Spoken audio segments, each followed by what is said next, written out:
All right, so if we're going to start trying to understand our first mechanism, which is the nucleophilic substitution mechanism, I'll take a reaction. So I'll take an alkyl bromide, I'm going to react it with hydroxide, and it's going to make an alcohol plus bromide.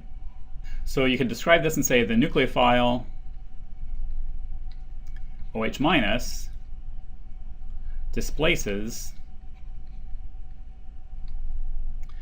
Br minus. And the first thing I would ask is why? Why would this happen?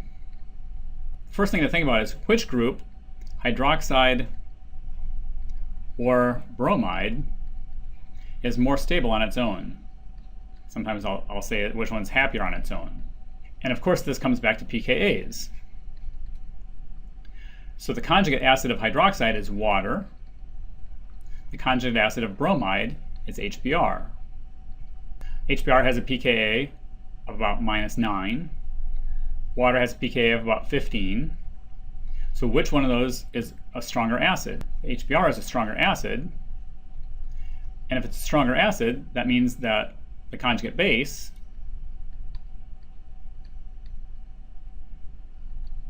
is more stable.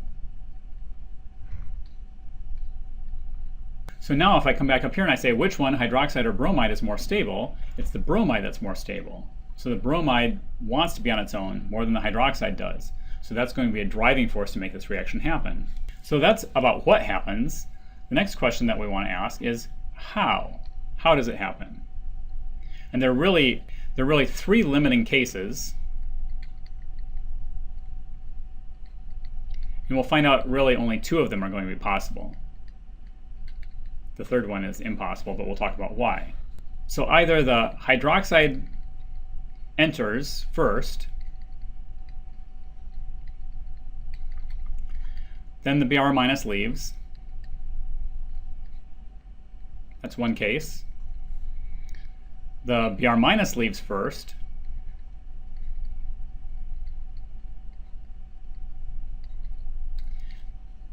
then OH minus enters.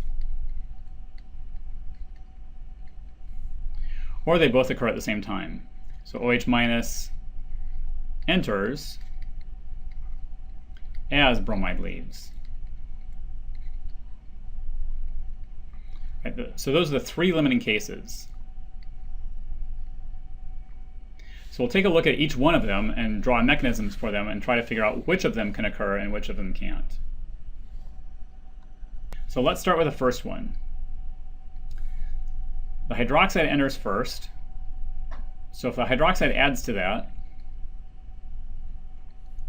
I have an intermediate.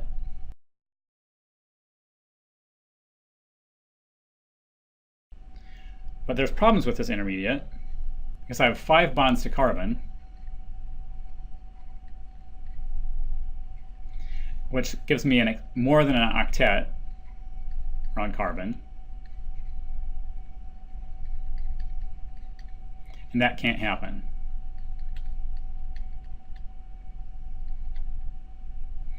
So even if I drew this and then I would draw the bromide leaving next,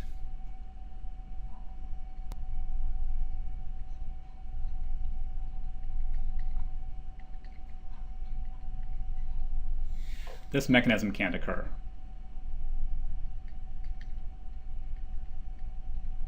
All right, so we've already limited one of our potential mechanisms. So the one where the hydroxide enters first, then the bromine leaves. The next one that we had was that the bromine leaves first, and then the hydroxide would enter. So let's draw that one out. So in this case, the bromine leaves,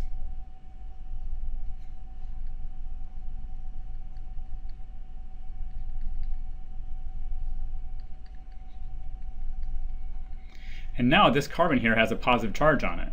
So this is a carbocation.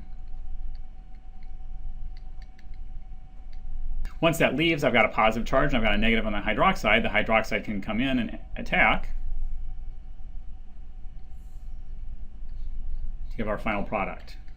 At this point, I've just got a carbocation. That can happen. The bromide leaving is a potential, at least, that could happen. We haven't broken any rules of chemistry, so this is a possibility.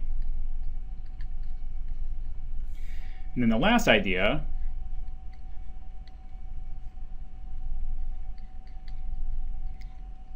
is that the hydroxide enters at the same time the bromide leaves. So this one starts to form a bond here, while this one starts to break a bond there. And they happen at the same time.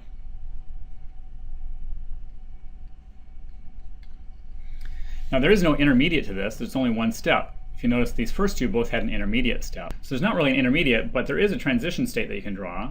And so what you could say is, well, this bond to bromine is breaking. This bond to hydroxide is forming. There will be a negative charge on bromine eventually, and there was a negative charge on hydroxide to start with, so they each have partial negatives. And so this is what we would call our transition state.